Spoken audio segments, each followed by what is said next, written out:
All right, shalom, shalom to all of the righteous of Israel. Somebody get this video to Pastor Dowell. Pastor Dowell, this video is directly for you, sir. I'm making this video because you had made a video talking about me. And so I'm doing my due diligence and I do not want to have blood on my hands. So I'm making this video in response to what you had said about me. So this is what you said, Pastor Dowell. Get on the internet. Now, the latest one is Brother Jordan. That used to be in Wisconsin. He gets out there and makes a GoFundMe and says he's been kicked out on the streets without any blase help or whatever else. What he's not telling you is he's not telling you that he was making shady deals as the head of Royal Interiors. He was making shady deals with some of the workers in order to embezzle more funds from the ministry. He's not telling you that. He's not telling you that we call him in that. Myself and Elder Kabir. He's not telling you some of the undermining stuff that he was doing. He's not telling you, what was his latest, biggest one, that when he was on the job site and he had been removed from the head and Xavier is now the head, he's not telling you that when Elijah came over to separate them because they're on a professional job site trying to do a job, that things got escalated, that he went and grabbed a bucket, and then Elijah popped him in his mouth.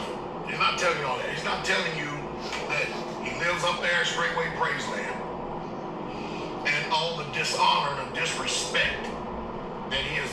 We got recordings of this stuff against Elder Kabir, against the brother, and you know, when people have a contrary spirit, it brings such a heaviness on the community. All right, you said that, and I'm going to go to another place. And everybody he can, including old Dufast. He said that's this one guy named David up there in Wisconsin. He wasn't even never part of the ministry. I hadn't heard from him in over 8, 9, 10 years. Jordan falls away. First thing he does is pick up the phone and call him. You know, Jordan's gone. What business is that of his? Who cares? All right, I'm gonna address the last part first. Now I'll go back to the other stuff that you had said. So David, I'm assuming that you're talking about David Hill. I have not talked with this brother at all since I've left. I have not even talked with him since I've been in the ministry. I do not have his number. I haven't yet to call him, talk with him. So I don't know where you're getting that information from. It's a complete lie.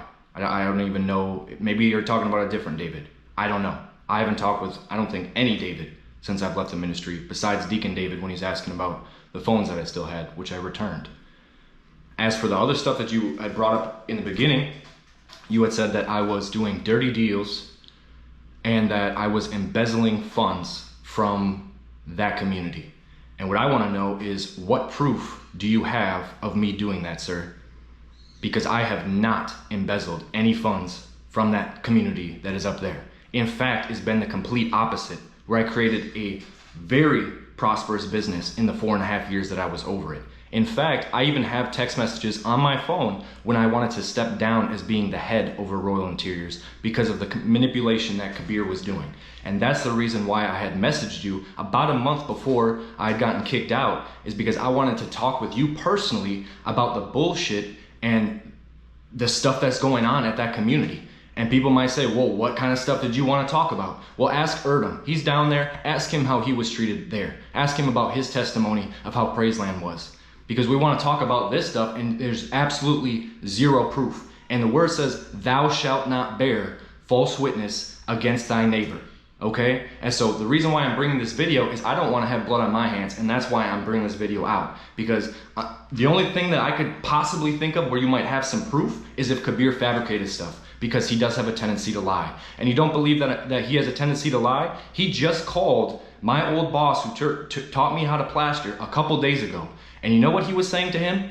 He said that my sister and also my in-laws had been calling him asking about my well-being since I had been kicked out of that ministry. And he was asking Brent a whole bunch of questions.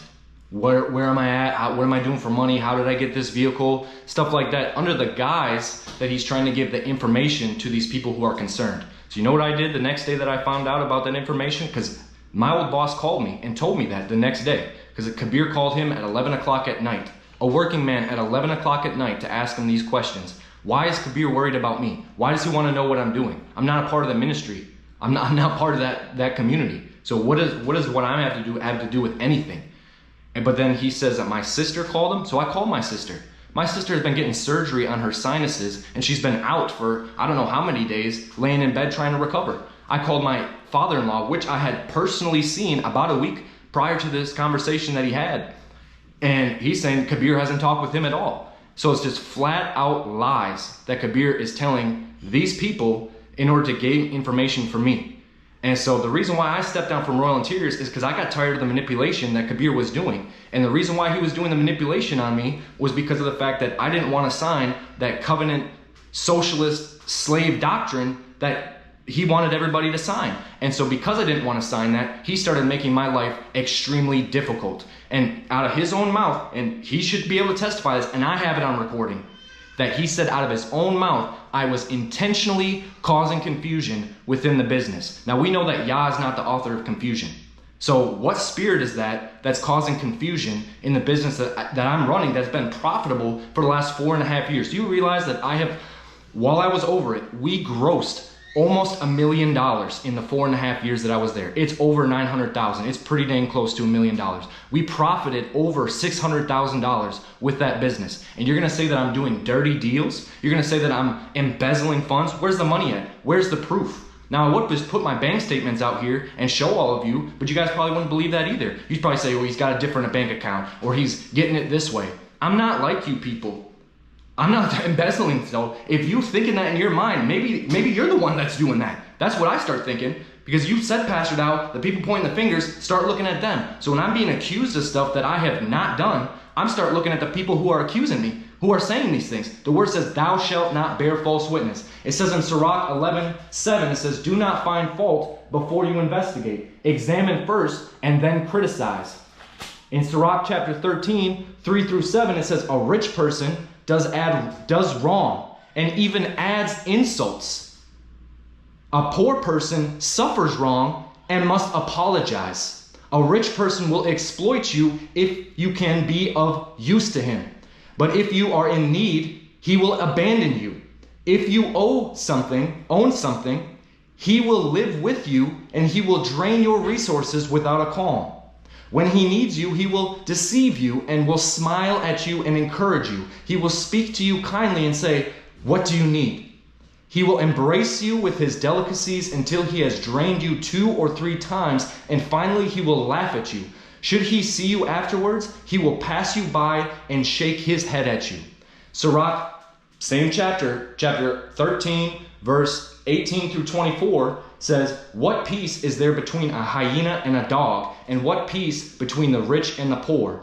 Wild asses in the wilderness are the prey of lions. Likewise, the poor are feeding grounds for the rich. Humility is an abomination to the proud. Likewise, the poor are an abomination to the rich. When the rich person totters, he is supported by his friends. But when the humble falls, he is pushed away even by his friends. If the rich person slips, many come to the rescue. He speaks unseemly words, but they justify him. If the humble person slips, they even criticize him. He talks sense, but he is not given a hearing. The rich person speaks, and all are silent. They extol to the clouds what he says. The poor person speaks, and they say, who is this fellow? And should he stumble, they even push him down. Riches are good if they are free from sin, and poverty is evil only in the opinion of the ungodly. And I'm going to read another one. Sirach chapter 19, 10-17. If you got to take this in doses, I know this generation has a very hard time with attention span, so go ahead and do that. In Sirach 19, chapter 10, it says, have you heard something? Let it die with you. Be brave, it will not burst you. Having heard something, the fools suffer birth pains like a woman in labor with a child. Like an arrow stuck in a person's thigh, so is gossip inside of a fool. The gossip in this ministry is literally off the chain. There'll be times when I'm going to the feast and people will literally come up to me and say, did you hear about this brother? I mean, it's unbelievable, especially Kabir. He has called my former boss and literally gossiped to him about me. Kabir has slandered me in front of the whole community for hours. And I've literally just sat there with my hand over the mouth. Ask Erdem. He was there the one time. And I stood up and I did not defend myself. He said, you can come up here and talk. I didn't defend myself at all. Ask the brothers that were there. And you can ask the brothers that were there too why I stepped down from Royal in Tears. Because they were all there when Kabir said, I don't even want Jordan to step down. So if I'm embezzling funds, if I'm doing dirty deals, if I'm doing that stuff on the side, why? It's not even in my judgment. That's what's crazy. When I got kicked out, it's not even there. If I was embezzling funds, don't you think that it should be in there? I didn't even know about this, that it was even a possibility until I see this video. It's just crazy. The word says, question a friend. Perhaps he did not do it. Or if he did, so that he might not do it again. Question a neighbor, perhaps he did not say it, or if he said it, so that he may not repeat it. Question a friend, for often it is slander. So do not believe everything you hear. A person may slip without intending it, and who has not sinned with his tongue? Question your neighbor before you threaten him, and let the law of the Most High take its course. Pastor, when I had messaged you, I wanted to talk about the bullshit that was going on at Straightway Praiseland. The manipulation. I wanted to tell you about stuff that I guarantee Kabir hasn't told you about. The stuff where he's messaging heathen women, wishing them happy birthdays. And I got it I got it screenshotted. This woman sent it to me, asking me, what in the world is this guy doing? Wishing me a happy birthday, asking about how old she is, asking about her nationality, all this stuff. Why? Because he wants to get in her pants. That's why. Why aren't we talking about the fact that there's a deacon up there who's crashing vehicles because he's drunk all day and goes and nearly kills himself on the highway? We're having to go and look for the brother, look to see where he's at, and finally an officer calls me and says he's at this hospital, almost died. And then the same deacon, he gets with Jocelyn, one of the Hughes daughters. He sleeps with her. The Hughes leave the faith. Then she goes and sleeps with an ex-boyfriend, doesn't tell David. She comes back up there. They get officially married. He sleeps with her again, I'm guessing. Finds out that she's pregnant. Then he finds out that she had committed adultery on him. And you know what Deacon was going to do? Deacon was going to hide the fact that that adultery had happened if that child would have been his. Bringing a curse onto the land from what it says in Deuteronomy chapter 24. This is the stuff that they don't tell you about, and that's the stuff that's going on at Praiseland. It's sad that I have to make this video. It's sad that I have to even talk to you, Pastor Dowell, about you slandering my name on a public video when I'm wondering where in the hell is the evidence. And Scott, I'm extremely disappointed that you would jump on the bandwagon on Facebook just repeating what somebody else had said. I wonder if you have even seen any proof, or if you just jumped on there and just repeated what somebody else says. Doesn't the word say you're supposed to make diligent inquiry and then judge? But then you're going to judge me. Brother, you know, I've looked up to you.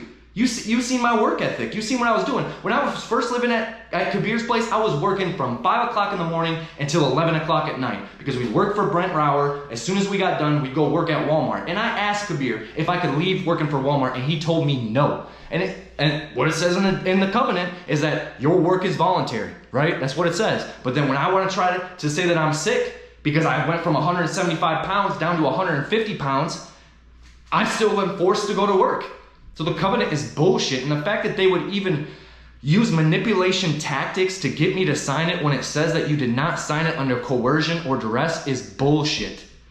That's the reason why I signed it. I was trying to hope that after I signed it, the manipulation and Kabir intentionally making my life hard would stop. Do you know that before I stepped down, we had made $100,000 profit in 4 months? We grossed $200,000 in 4 months. Me and 3 other brothers. I want to know what other community has a business that's rolling like that. And I'm doing dirty deals, but yet the Most High is prospering the work of my hand. It's just crazy. I want to know, where did you get this information from? Because Kabir's been gaslighting that whole community against me, and I believe he's probably gaslighting you, telling you these lies. This shit is bullshit. I want to hear a response video. I want to hear the evidence. I'm curious to see it. I want to see what in the world was fabricated on me. I really do. I really, truly do. Just sad. And I hope with all this stuff that there's repentance that's there. I don't hate you, Pastor Dowell, and I don't hate Kabir. I just want the stuff that's going on to stop going on the way that it is. And there's more stuff that's there that I'm not even talking about, nor will I talk about on this video. That'll be for a different video, that'll be for a different time. And as for me being tainted by Rufus, the fact that I left because of Rufus, it has nothing to do, my issues have nothing to do with Rufus, not at all. My issues started when I didn't want to sign that covenant, and Kabir had a huge problem with it. Because it's slavery. It's modern day slavery. That's what it is. And I'm not cool with it. And after seeing this video, I'm questioning myself, do I sue you, Pastor Dowell, for slander? Because that's what it is. Or maybe I should put a $23.5 million loan on your house because we went down there and did a little bit of work on your house when we plastered it and we did some drywall. Oh wait, but I'm not going to do that because that's a felony. And you know exactly what I'm saying. It's a felony. I think I gave you enough to make some sort of reaction video, or maybe you got some more content for your blog talk, since we like talking about people all the time. So go ahead. I forgot to address this other point, so I'm gonna put this in the video too. So you see a cut, that's why I didn't edit some bullshit out, all right? In the matter when it came to me and Elijah, what Dowell said in there was that I picked up a bucket and that's why Elijah punched me in the face. That could be further from the truth. I was talking with Xavier, okay? And then Elijah comes up standing literally right next to me. I'm facing this way towards Xavier. Elijah's right here, literally less than a foot away from me. And he's trying to punk me. He's like, bro, you just need to walk on. And I'm like, bro, you need to back up a little bit. You're right in my personal space. And I said it just as calmly as that. And he's like, or what? What are you going to do? As the aggressor, right? If somebody's talking like that, they want to fight. And I looked at him, still like this. I looked at him sideways like this. And I said, bro, I'm not intimidated by you. Just because you got some boxing skills or something like that, I don't want to fight. And then what he does is he shoves me over. I fall over a bucket. As soon as I turn around, boom, punches me in the face. So if you want to know the full story, that's what happened. Why is Elijah meddling in another man's matter when me and Xavier are talking? And even that, if you want to say, well, he's trying to break it up. Why is he trying to break it up in that fashion? What I want to know is, what would you do, Pastor Dowell, if Elijah came and did that exact same thing to you? What would you do? What would you do if he's standing right next to you and he's trying to punk you? He's saying to you, or what? Or what? Talking like that. What would you do? What would you do if he shoved you and you turned around? As soon as you turned around, you got popped in the face. What would you do? That's what I want to know. Because I know exactly what would happen. It would have went to fisticuffs and stuff like that. And then Kabir had the audacity to command me to stay at that job site. Me being wise, I'm saying, no, I'm not staying at this job site. I will disobey that order. That was the first time I had disobeyed Kabir's order. Ask him. He even said it in front of the whole community. Oh, he'll obey you. Kabir wants so much submission that if he just makes a suggestion, he expects you to do it. That's crazy. If he makes a suggestion, that gives me an option of whether I want to do it or not. But if he's going to command me to stay on a job site after I was just assaulted, what do you think is going to happen? Stuff's probably going to progress again. People got knives and guns and stuff like that. I'm being wise and just getting the heck out of there. So I don't know what these people are telling you, Pastor Dowell. I really don't. I really don't.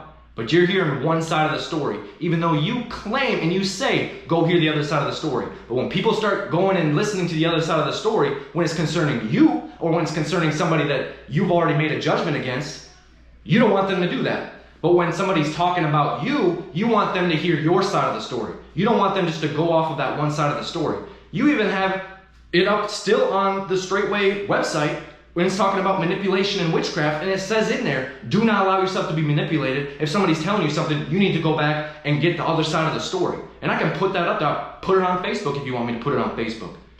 Along with the text messages that I sent Kabir, well, when I wanted to step down from Rolling Tears because of the manipulation. Do you know that we had a contract?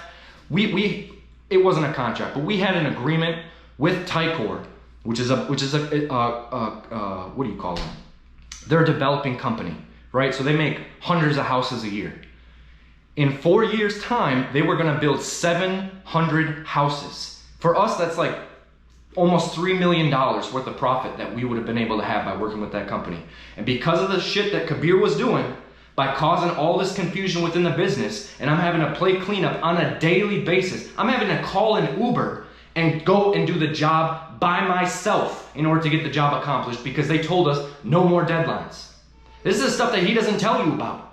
And I'm doing all this for $50 a month. Utterly ridiculous.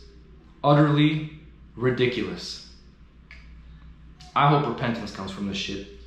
And I hope people actually see this and get on the phone and call me to be able to hear it. Scott, that's what you should have did. You had my number. When you heard this stuff, the first thing you should have did was call me and see whether or not it was true. Pastor Dowell, you never called me. You never got me on the phone. You had Kabir on the phone. You had Xavier on the phone. Why wasn't I on the phone? Because I know when I told Kabir I didn't want to sign that document, then what? He calls you, and then all of a sudden I'm upstairs in the mezzanine with two other brothers, and I'm being asked a whole bunch of loaded questions. And then the next morning, we're supposed to have a prayer meeting at 5 o'clock in the morning. We spent 3 hours of me explaining at least half of the reason why I don't want to sign that document. Utterly ridiculous. I know what the word says when it comes to making people slaves. And when I talk about slavery, I ain't talking about how the white people had black people in slavery. I'm talking about what the book says about slavery. Is slavery sin? No. But is it sin to put people into slavery and then to force them to do it? To force them to sign a document under the threat that we're going to kick you out with nothing? That sounds like coercion and duress to me. I'm pretty sure these ABC groups will think the same damn thing. Anyways, I'm done.